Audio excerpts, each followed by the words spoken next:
be here. My name is Amrita Dudia, and I have a story to share. In a forest, a pregnant deer is about to give birth to a baby. It finds a remote grass field nearby a river, goes there thinking it to be safe.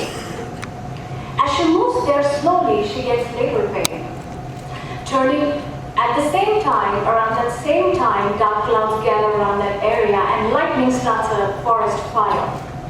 As she turns to the left, she sees a hunter aiming an arrow from the distance.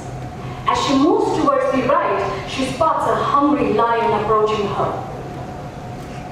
What can the deer do? For she is already in labor pain.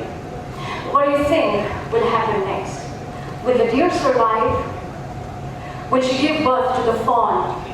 Will the fawn survive, or will everything be burnt by forest fire? Can she go to the left? No, that's where the hunter is pointing an arrow towards her. Can she go to the right? No, that's where the hungry male lion is approaching her. Can she go up? No, that's where the forest is on fire. Can she go down? No, that's where the fierce river is. What does she do? Answer. She does nothing. She just focuses on giving birth to a new life. The sequence of events that happen in that fraction of moment are as follows. In a spur of moment, lightning strikes and blinds the eyes of the hunter. In that moment, the hunter releases the arrow, missing and zipping past the deer. In that moment, the arrow hits and injures the lion badly. In that moment, it starts to rain heavily and puts out the forest fire. In that next moment, the deer gives birth to the healthy fawn. In our life too, there are moments of choice when we are faced by negative thoughts, negative situations from all sides. Some thoughts are so powerful, they overcome us and make us clueless. Anything can happen in a moment of life. In future, may you always be inspired to have a focused, positive insight, oblivious to all imaginary negative probabilities. We've mastered our surroundings, built cities, increased food production, established empires, global connectivity is exploding on this planet. We are more powerful than ever before, yet we have very little idea what to do with that power.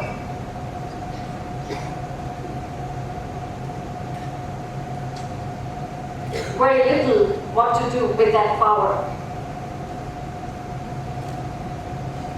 We like to believe that people like us in future would travel from planets to planets in fast spaceship.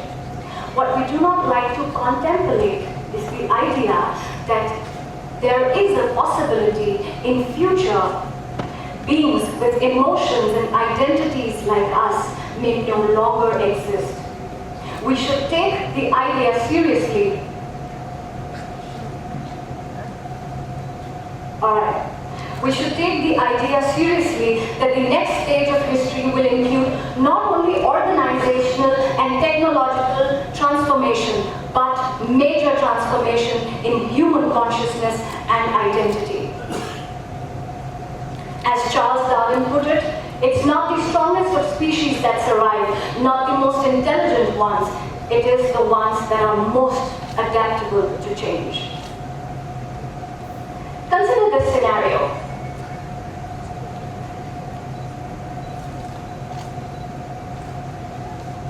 Consider this scenario.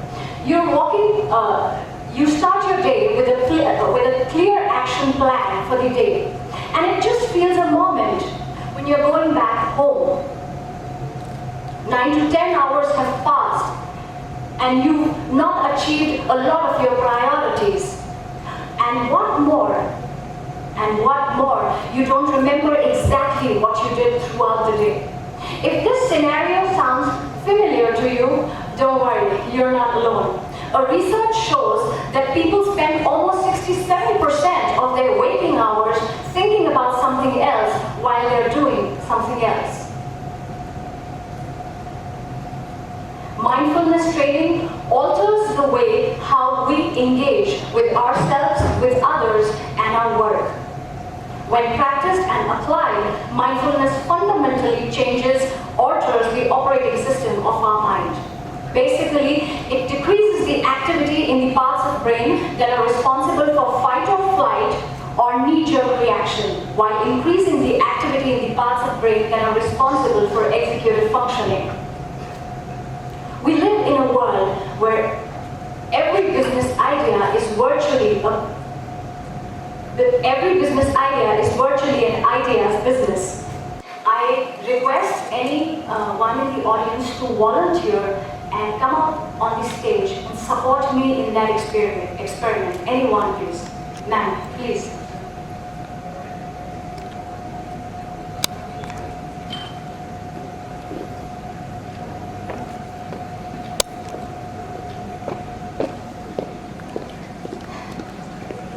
Please. What's your name? Audible? Alright, wonderful. Aditi. So Aditi, there are times in my life where one part of me says something and other part of same me asks me not to do it. In other words, there are times when we have intrapersonal conflict. In other words, there are times when we doubt what we are doing. In other words, there are times when we doubt what we want to do, what we want to pursue. Is there anything that you have in your mind right now?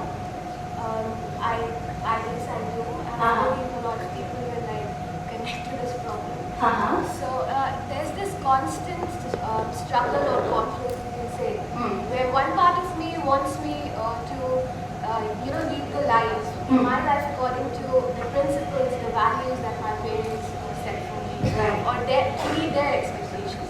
And then there's another part of me who wants to experiment, to struggle, and to know what exactly I want and I would like to do. Alright, so are you trying to say that I will do what I want to? I want to pursue, I want to kind of practice my thoughts, I want to put them into action, and the other part of you says, stop it, do as you are told. Is it what you're trying to say?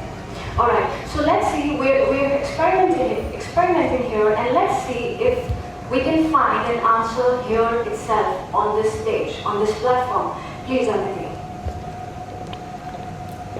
Aditi, this is Aditi. She says, do what you're said.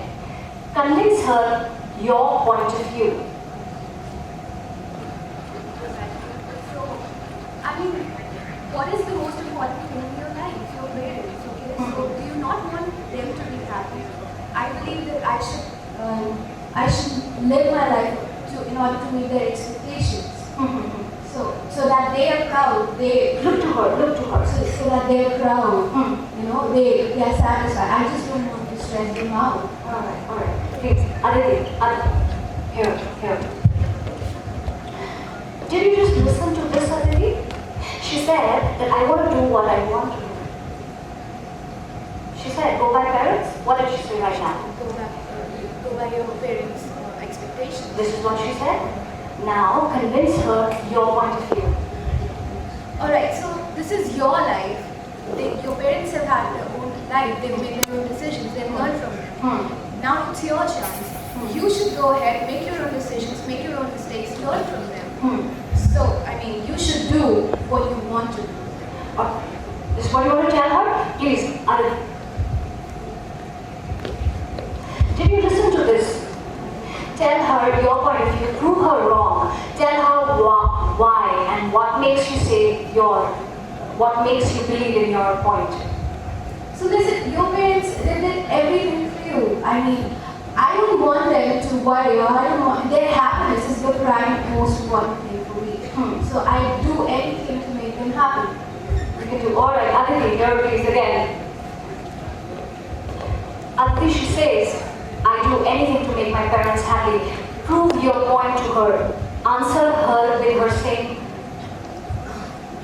point. You can never be happy if you're constantly suppressing your desires, your wants. and you're constantly in debate with yourself to do one thing or not.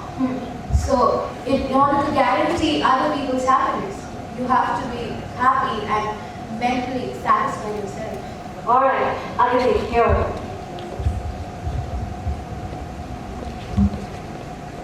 Prove her wrong. Prove her wrong. Prove her wrong. What she just said right now, tell her that no, I have another perspective. I have to tell you something else. Alright, so Aditi doesn't have any answer right now. Aditi, please. Are you a little more clear with what you actually want to do in your life?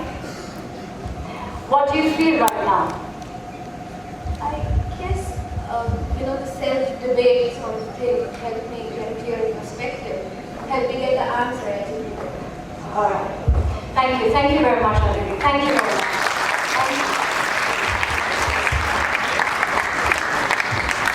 This is one of my biggest life learning, where I realized that all the power, all the answers, all the strength lies within you and not outside of you.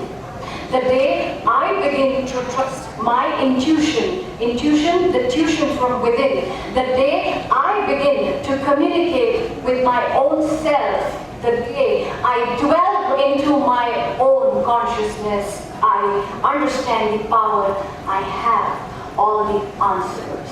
I have all the answers.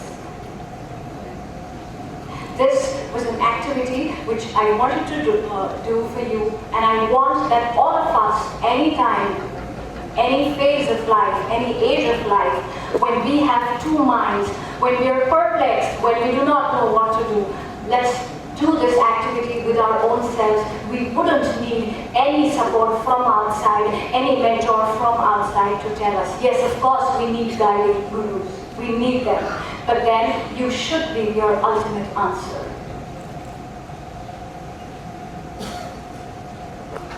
We just spoke right now, we were just speaking right now about mindfulness, how mindfulness is one of the fundamental ways in which we can lay strong foundation for a future, happier mankind.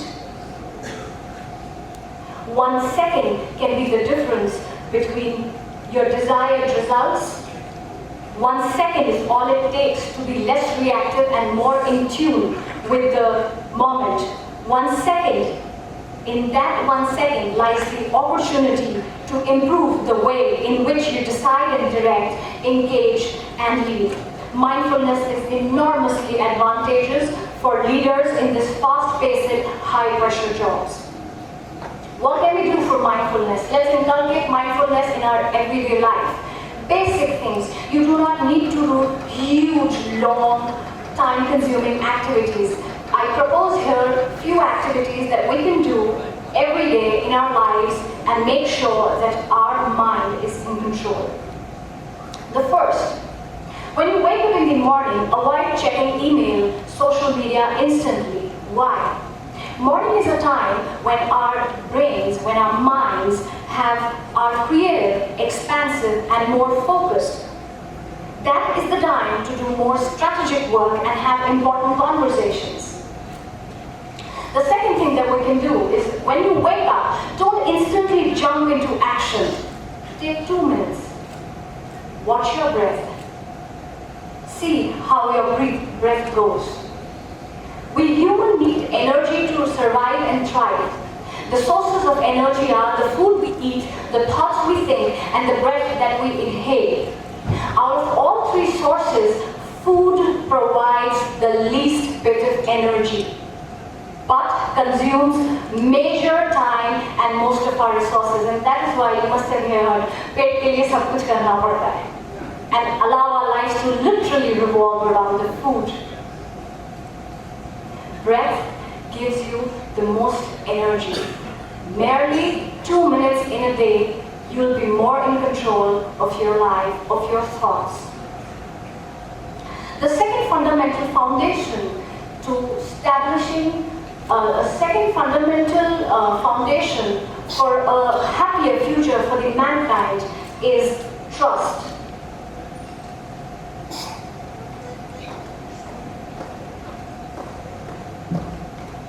Is it not working?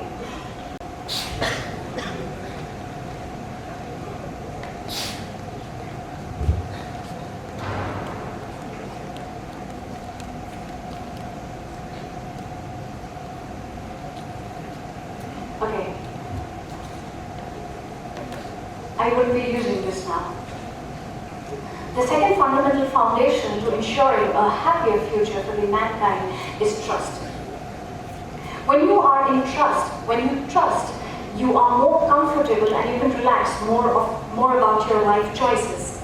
Organizational scholars describe trust as the willingness, as our willingness to be vulnerable to others because we believe they have good intention and they will do good to us. Trust is an enabler of global business and hallmark of high-performing organizations. Business was once done on a handshake and your word being your deed. But in today's digital-centric world, trust is becoming scarce. This sobering trend became apparent in a research conducted by Harvard Business Review Analytics Survey, which found that nearly 65% of senior executives around the world felt that the trust among individuals, enterprises, and institutions is declining. And what more, 23% of the respondents said this decline is significant. On the flip side, organizations that made effort to become trustworthy, they had advantage over their competitors. Also, the respondents saw a direct link between innovation and trust. It's not that we do not know what it is to be joyful, blissful, mindful, or loving. We know that. The only thing is, it is not sustainable. In one moment, we feel it, and in the other moment, it just falls down because it is threatened by something around you. Practicing mindfulness and trusting makes sure that you can sustain just about anything in your life. Artificial intelligence is bound to flourish for times to come. To ensure it flourishes, the human intelligence will always have to be one step ahead of artificial intelligence. Artificial intelligence has no love. Let us learn the technology of self. Let us learn the technology of self, how we relate to ourselves and support each other. Thank you very much. Your